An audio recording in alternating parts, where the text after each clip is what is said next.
నాకు తెలిసిన ఒక అమ్మాయి ఉంది. కుటుంబంలో చాలా బాగా పెంచారు ఆ అమ్మాయిని.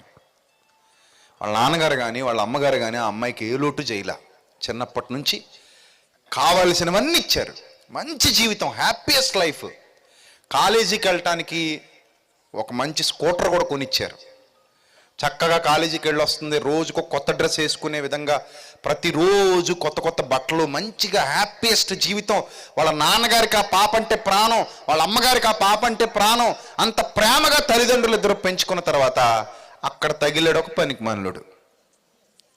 ఎక్కడ తగిలాడు? కాలేజీలో తగిలాడు. వాడు రోజు తిరుగుతున్నాడు. అరే పాపం నా కోసం ఎంత కష్టపడుతున్నాడో అనుకుంటుంది.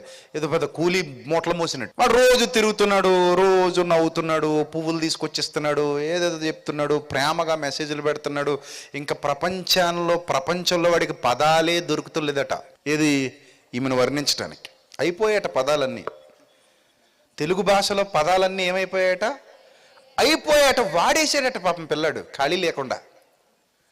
అలా వాడేసి, పొగిడేసి, ప్రేమించేసి, మాయ చేసేసి, మాటలు చెప్పేసి, మాటలతో కోటలు కట్టేసి ఆ కోటల్లో కూర్చోబెట్టేశాడు. మాటల కోటల్లో. ఇప్పుడు ఈ మాటల కోటల్లో మహారాణి ఎవరంటే ఈవిడ. ఆ కోట ఉండదు, ఆ మాట ఉండదు, దీని మొహం మహారాణి కుర్చీ ఉండదు, ఏముండదు. అర్థమైందా? సో ఈ కోటలు కట్టేశాడు, అందులో కూర్చొని పెట్టేశాడు. అప్పుడు చెప్పాడు, మనం చేసుకుందాం ముందు. మా అమ్మ నాన్నకి చెప్పొద్దు, ఒప్పుకోరు కదా. సో మరి ఏం చేద్దాం? నిన్ను పెళ్లి చేసేసుకుంటాను. చేసేసుకున్న తర్వాత ఏముంది, ఎక్కడైనా ఒక మంచి బిల్డింగ్ తీసుకుందాం, ఆ బిల్డింగ్లో ఉందాం. సినిమాలు చూడట్లా? అలాగే హీరో హీరోయిన్ చూడు పాటలు పాడుకుంటారు, అలాగే పాడేసుకుందాం పాటలు. తర్వాత డ్యూయెట్ల మీద డ్యూయెట్లు అయిపోతుంటాయి. చక్కగా రీల్ మీద రీల్ నడిచేస్తుంటుంది. సినిమా అది. ఇక్కడ అద్దె కట్టాలరా దౌర్భాగ్యుడు ఇల్లు తీసుకుంటే. ఇక్కడ కరెంటు బిల్లు కట్టాలి, ఇక్కడ రోజు కిరాణా సరుకులు తేవాలి, బియ్యం తేవాలి, ఉప్పు, పప్పు, చింతపండు, టమాటా, కొత్తిమీర కట్ట, ఇవన్నీ కావాలి. సినిమాలు ఇవేముండవు.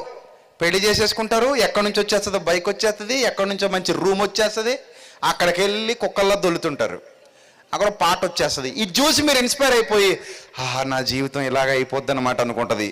ఈ కోటల మేడలో మహారాణి, ఈ మాటల కోటలో మహారాణి ఏమనుకుంటుంది, నా జీవితం కూడా ఇలాగే అయిపోద్దని ఎక్కువ ఊహించేసుకుంటుంది. ఊహించేసుకుని వెళ్ళిన తర్వాత ఒకరి మొహాలు ఒకరు చూసుకుంటారు.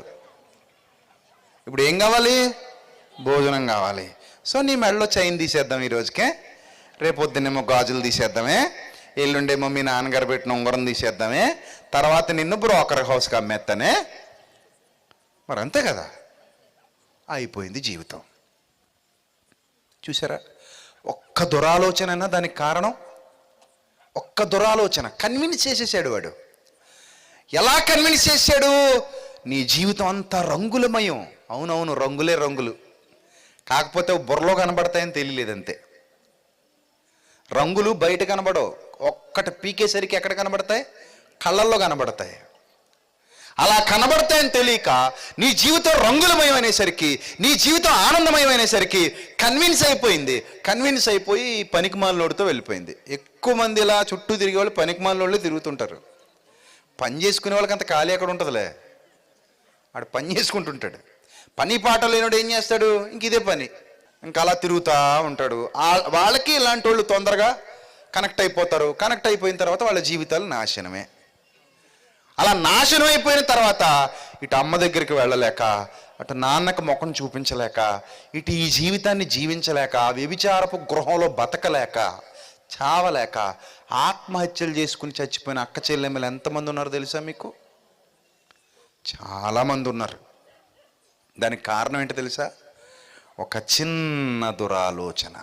ఎవరో ఇంటి పక్కన ఉంటాడు పాపం, ఎవరో ఆమె భార్య. ఆయన ఎక్కడికో ఆఫీస్కి వెళ్ళి నానా పాటలు పడి, నానా కష్టాలు పడి తెచ్చి భార్యను పోషించుకుంటూ ఉంటాడు. ఈడెవడో పనికి మాలినాడు ఖాళీగా ఉంటాడు. ఖాళీగా ఉండి పొరుగువాని భార్యకి లైన్ వేస్తూ ఉంటాడు. ఆమె అనుకుంటుంది, మా ఆయన ఈ మధ్యన పెద్ద పట్టించుకోవట్లేదు, బయట తిరుగుతున్నాడు, ఇంటికి వచ్చేసరికి లేట్ అయిపోతుంది, పడుకుంటూ పోతున్నాడు, కనీసం ఎలా ఉన్నావు, తిన్నావా, ఉన్నావా అని కూడా నన్ను అడగట్లేదు. కానీ ఆడు చూసావా, గుడ్ల గోబల నా వైపే చూస్తూ ఉంటాడు రోజు. నేను ఎటు పోతే అటు చూస్తూ ఉంటాడు. ఎంత ప్రేమో నా మీద అనుకుంటుంది. వాడు కొంచెం ఏదో రోజు చిరునవ్వు నవ్వుతాడు. ఇటువైపు నుంచి కూడా చిన్న చిరునవ్వు వెళ్ళింది అనుకోండి, అయిపోయింది, నాశనమే. అప్పుడు మెల్లిగా ఒక వీడియో తీసుకుంటాడు. ఆ వీడియో తీసుకుని అప్పటి నుంచి మొదలు పెడతాడు, డబ్బులు లేకపోతే మీ ఆయనకి చూపిస్తా అంటాడు, లేకపోతే ఇంటర్నెట్లో పెడతా అంటాడు. అటు ఇంటర్నెట్లో పెట్టనివ్వలేక, ఇటు భర్త దగ్గర నమ్మకం కోల్పోయి వీధిన పడలేక, వాడికి డబ్బులు ఇవ్వలేక నానా బాధలు పడుతూ చచ్చిపోయిన వాళ్ళు ఎంతమంది ఉన్నారో తెలుసా మీకు? నేను చెప్పేవన్నీ నిజాలు, కట్టుకథలు కాదు. నానా బాధలు పడుతూ చచ్చిపోయి వాళ్ళ జీవితాన్ని ఛిద్రం చేసుకున్న వాళ్ళు ఎంతమంది ఉన్నారో తెలుసా? ఈ అక్రమ సంబంధాల మోజులో పడి పిల్లల్ని చంపుకున్న వాళ్ళు, ఈ అక్రమ సంబంధాల మోజులో పడి భర్తను చంపుకున్న వాళ్ళు, భార్యను చంపుకున్న వాళ్ళు, కుటుంబాన్ని నాశనం చేసుకున్న వాళ్ళు. ఏం చెయ్యాలో అర్థం కాక చిన్నపాటి ఒక అల్పకాల సంతోషం కోసం, అల్పకాల సుఖభోగం కోసం అబద్ధాలను ఆశ్రయించి, మోసాన్ని ఆశ్రయించి, దురాలోచనలను ఆశ్రయించి ఎవడు జీవితాన్ని పాడు చేసింది నువ్వు కాకపోతే ఇంకెవరు నీ జీవితాన్ని పాడు చేశారు? ఆడెవడో పనికి మాలో నీ ఇంట్లోకి రాగలిగాడంటే దానికి కారణం ఎవరు? నువ్వు కాదా తలుపు తీసింది? వాడెవడో పనికి మాలో నిన్ను తీసుకెళ్ళిపోయి ఎక్కడో అమ్మేశాడంటే, ఎక్కడో వ్యభిచార గృహంలో నిన్ను అమ్మేశాడంటే, నీ దగ్గర ఉన్న బంగారం అంతా లాగేసుకుని నేను ఒక కుక్కలు చింపిన విస్తరాకులా మార్చేసి మీ అమ్మా నాన్నలకు కూడా నిన్ను దూరం చేయగలిగాడంటే దానికి కారణం ఎవరు? నువ్వు కాదా? నువ్వు ఇచ్చిన అవకాశం కాదా? చెప్పు, నువ్వు ఇచ్చిన అవకాశం కాదా?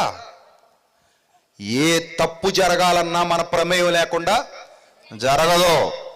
మనం ఇవ్వాలి అవకాశం, మనం ఒప్పుకోవాలి. మనం ఒప్పుకోకుండా ఎవడో వచ్చి మనల్ని ఆక్యుపై చేయగలడా? మనం ఒప్పుకోకుండా ఎవడో వచ్చి మనల్ని ఆక్రమించుకోగలడా?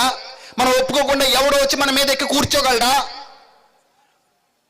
అందుకే ప్రభు చెప్తున్నాడు, అపవాదికి చోటు ఇవ్వకండి. ఇస్తే వాడు మామూలుగా ఉండదు, అల్లుకుపోతాడు.